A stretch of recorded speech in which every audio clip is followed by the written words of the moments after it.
Hey everyone, this is Steve Weintraub with Collider, and I am here with the team behind Olympic Dreams. How are you guys doing? We're great. I just told you off camera that I'm hungry. Right, and that's because they're working you to the bone. Literally, they're making us eat human bone. Right. It's not healthy. Actually, maybe it is healthy. There's a bone. You guys, you do Training bone broth. secret for Olympians, yeah. Yeah, and actually just yesterday I found a turkey leg at a food truck and ate it all the way down to the bone. And Really? Was Yeah. it like a turkey leg, like a Renaissance fair? yes, it was gigantic. And everywhere I went, people were asking me where I got it. So I think they actually sell turkey legs at Disneyland, and it's like one of their big things there. I don't know if you didn't know that. I always think about like those animated movies where they're like, where a guy eats like a turkey and that like he eats the last piece of meat off Yes. the bone like that. Those are the kinds of things I'm thinking about. Before we go any further, I just realized I need to give a huge thank you. We're at South by Southwest, and I want to give a huge thank you to our sponsors like Hint Water and Blue Moon and everyone at Supper Suite, because without them, we couldn't actually support movies like this. So I just want to give a huge thank you. So I want to jump in and say that this is such a unique film that you guys actually got to film like at the Olympic Village, and you had like a one-person crew. Like everything about this is very unique. So for people that don't know, I hate asking the generic question, but Yeah. talk a little bit about the film and how how this thing came together. Olympic Dreams is the first feature-length fictional film ever shot in like a real live Olympic village. We filmed it at the Korea Olympics in 2018. It stars Alexi Pappas and Nick Kroll. And Alexi is also an Olympic athlete, which is kind of how we got our into all of this, because no one's ever had the permissions to do what we did, which was like have full access to like Olympic dorms, the dining hall, the figure skating practice rink. And so it was just the three of us. I was kind of a one-man band, and the story is about Penelope, who is played by Alexi, a cross-country skier who does a personal best in her race, but still finishes like 20th or 30th.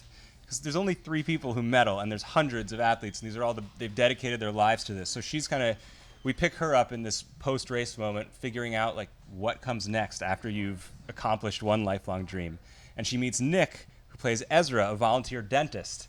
The Olympic Village is full of volunteer medical staff from around the world, and Ezra is also at a crossroads in life. And these two lost souls meet at one of the most amazing stages in the world and have this time where they learn about themselves.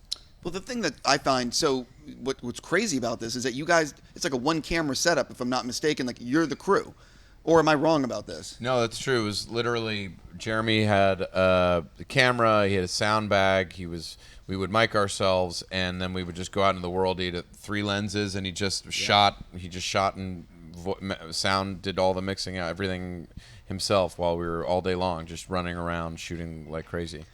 But how does that work in terms of you don't? I would imagine the other athletes in the village, maybe there's a sign that we might be making a movie or something, but how does it work in terms of maybe you get a great shot, but you have people in the background that don't want to be in a movie? Do you know what I mean? Maybe the athlete can answer this one. yeah, well, we actually, we took in the whole Olympics as our set and as really a character in the story. And so we tried to be as, discreet as possible, respectful of the Olympians, of course, but also asking them to be a part of it. And so several Olympians have roles in the movie, and they were truly in between competitions when they acted in scenes with Nick and myself. And as for the background people that you were talking about, Olympians are super focused on their craft, like on their race or competition. And so we actually found that people often ignored us or were so used to cameras that they maybe thought that we were just another media camera around. And so it actually worked out super well. And we were lucky to have athletes both incorporated into the movie and also as our backdrop. How did it work in terms of, you obviously have an idea of where you're going, you have script, but how does it work because I'd imagine you have access to certain locations at certain times. How does that impact the story and what you're trying to do with the limitations of the locations, if you will? Well, we had an outline for obviously the film story, largely improvised dialogue, and Jeremy as the director, and I mean literally director, like UPM, line producer, everything in between, had a sense of where we were going to shoot certain scenes based on locations that we were going to get. But oftentimes transportation or someone wouldn't let us inside of an event or whatever the realities of it, then you just adapt and the beauty of it is like we knew the emotional stories points that we need to hit. We had some ideas of where we wanted to shoot it. Sometimes those places would be perfect. Sometimes they would fall through.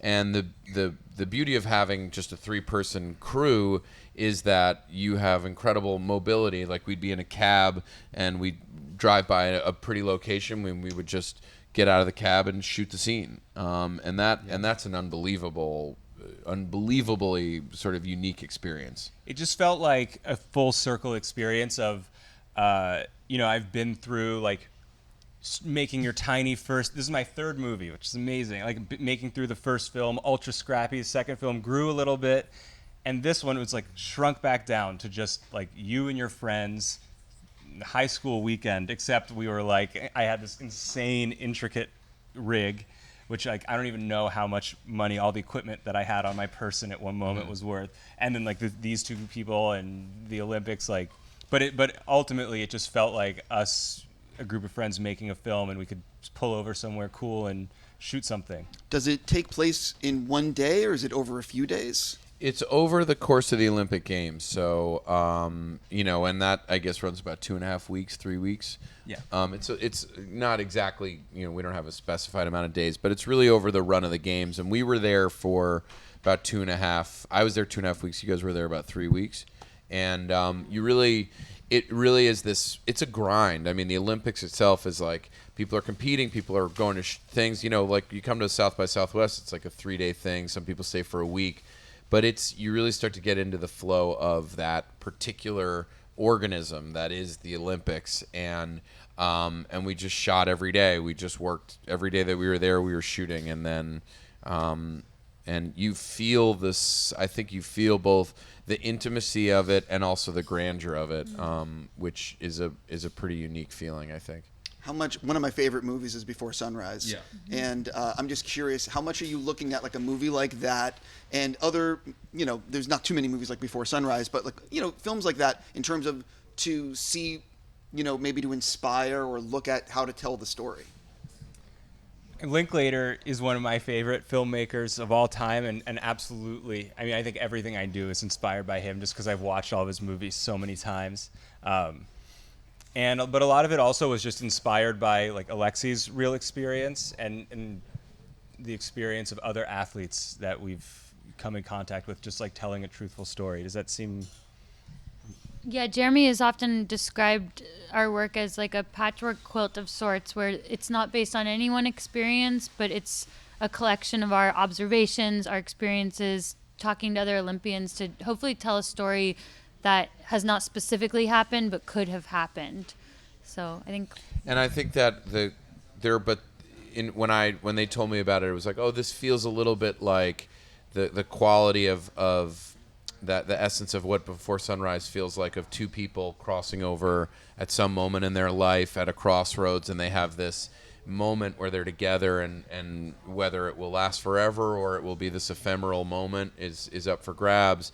And Lost in Translation, it has elements of that, of 2 people, sort of lost souls in a very distant place, who in finding each other find some level of connection and enjoyment. Another one of my favorite films. Yeah. Movie is amazing. Yeah. What's a day for each of you? What's a day from shooting that you're like, I cannot believe we're standing here and we're about to film this? We had one day that I'll speak to quickly. It was wild. We shot a couple scenes down in the village. Then we went up to the cross country track where we shot stuff with Alexi, with her double of her racing. We shot a scene, the 2 of us. Then we took a bus down to the opening ceremonies. We shot in the athletes holding pen right as they are walking out into the Olympics, like into the stadium for the whole world to see.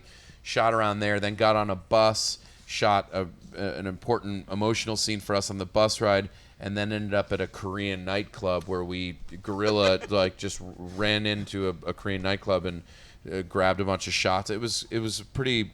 I mean, you couldn't ask for a more full, complete, varied day of shooting, and it stands out to me as one of the more interesting days of my acting career. people were going hard in this nightclub. It was not just like a cash nightclub. It was like, I think, must have been college kids. Like, it was They were fun. all drinking Red Bull. It was yeah, a Fireball and Red Bull. Yeah. Yeah. Combined. Yeah. Yeah. But we just slipped in with it. Would you have an SLR? Would you have? For that one, I put the EVA 1, Panasonic EVA 1 was my main guy, but I had a DSLR, and so that's what I slipped into the club. Yeah. That, first of all, it's crazy. But did you guys drink in the movie in the scenes? No, not really. Oh, I was going to say I wanted to know what the secret is to playing a drunk or being drinking. No, it's the movies. I mean, we're out and about, but it's really. I mean, Alexi is an Olympic athlete, and also an amazing actor. But I think it was sort of this. There's something about the movie it's about very, very adult things and really big moments in life. But there's actually like a real sweetness to it, and there's kind of like it's not. It's an interesting mix of incredibly adult themes and actually there's a real like I find like a charming innocence to it all, and I think I think that's largely what Alexi brings to the screen that translates that. Can you share a day that for you like that you'll always remember from filming? Yeah, for me, the dining hall honestly meant a lot to me because as an Olympian, the dining hall was my place to just sit and people watch and gather myself and prepare, because our rooms, I didn't necessarily want to be alone when I was at the Olympics, but I didn't necessarily want to be with specific people. I just wanted to be among my peers, and the dining hall is 24 hours a day. It's all of your peers. Nobody's bothering you, but you're able to sit with anyone. And so for us to shoot in there felt like I don't know, it felt like someone was inside of my dollhouse or something that I have kept inside of my heart, and to show that to the world in a way that I feel comfortable and truthful about, in a way that's respectful to Olympians and does good on the experience, in my opinion, was such a privilege. Yeah, I had being in the dining hall, and I tried to capture it on like my phone at some point, but when you're walking down the aisle, there's hundreds of thousands of athletes all eating, but as you're walking down an aisle, you hear 15 different languages.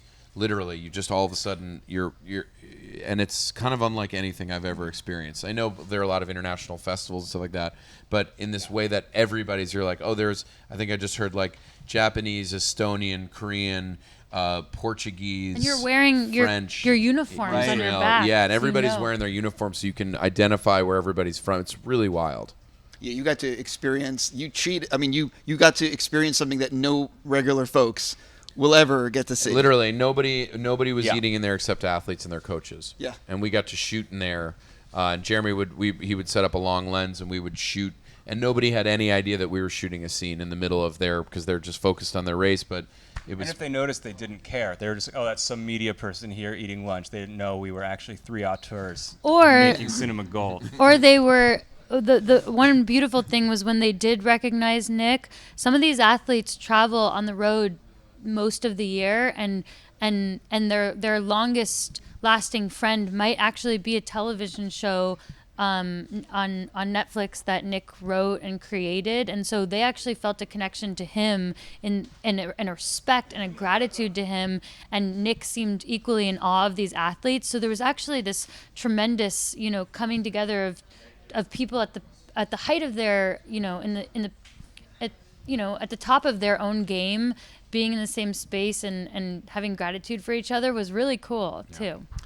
One of my final questions is that I'm always curious about the editing process, because I said again and again, it's the final rewrite. I'm just curious how the film might have changed in the editing room and what you learned from any early screenings. The core of the story didn't really change in the edit. I had a pretty clear, the three of us had really locked in who these characters are. I think a lot of times on improv heavy films, like mumblecore films especially, you figure out who your characters are as you shoot. We were locked in, so it was actually really cool and really refreshing, a process I really liked. So there was no stuff that was just unusable from a story perspective. Maybe from a tech perspective, because I was a one-man band, but actually I'm pretty proud of how much stuff was really, really good. So, I think we, in the edit,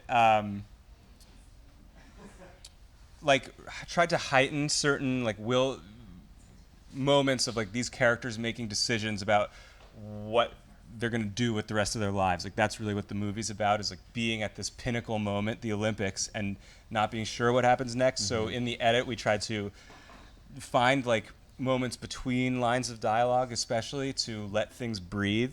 That was a big lesson that Paul Thomas Anderson taught me. He I was going to say name drop. Yeah. Right? No, It is amazing. Paul saw their first movie, Tracktown, and loved it. And they don't have to say it, but I can say it. It was like he spoke about it a number of times, which is one of the reasons that encouraged me to work with them, and acted as a mentor to Jeremy in the edit, and gave some time to watch and give thoughts, and it was really pretty cool. I mean, finding mentors, especially in like the creative world, Alexi has mentors in the running world, like it's just such an important thing. And so I actually got to go to his house and workshop a scene with him, and his lesson was really like finding these looks, these little moments to like milk these decision points in the edit and really have like a clear moment where you see a character make a decision. So that was cool, and it's fun to like be at a point where I can start to mentor people. Who behind the camera is a Dartmouth intern, Chindu, who it's just great to like, I feel like mentoring and being mentored is like the most fun part of being in this like creative community. My last thing, and I'm going to switch subjects. As I've said to you repeatedly, I am what we call a big fan of Big Mouth. I think it's, and I'll say it on camera, one of the best shows on any channel. Oh, thank you. It is spectacular. I just want to know, how many voices do you actually do?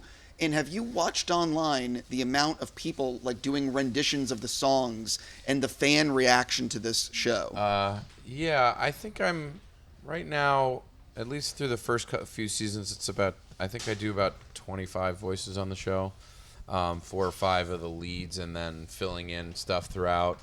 And yeah, it's been incredibly gratifying to see people, you know, especially in the way modern media functions. There's the piece of art that you make, and then there's the art that gets made out of the art you're making. And it's this real incredible dialogue that you have with your audience, and that it becomes this sort of organism that takes on and mutates and evolves and takes on its own form. And it's sort of the highest praise for work that you do now, which is like people want to make their own versions of it, or do the voices, or do their own renditions of the song, or share and create out of it. And so it's incredibly gratifying. And I get to make the show with my best friend from childhood, Andrew, and friends that I've made now throughout my life, and it's the best way to make things. And I didn't know Jeremy and Alexi going into this movie. I met them twice for 5 hours before we got on a plane to Korea, and then jumped into 3-week intense war together, and to come out of that with friendships and professional collaborations that are incredibly gratifying. That's all you can ask for. I think when you see stuff that's made with love, you feel it on screen, and I hope that we've successfully done that, because it was a real labor of love, and I couldn't have asked for better people to make a movie with. I truthfully cannot wait to see it. I'm so anxious to see the footage from like the inside the really Olympic cool. Village. It's kind of unlike anything you've ever seen I before. cannot wait, and also just knowing the technical challenges. But anyway, that's for another thing. Yeah. The three of you, thank you so much for coming in. Thank you. Congrats on being part of South by, and I wish you guys nothing but the best. Thanks, man. Thank you. Thank you.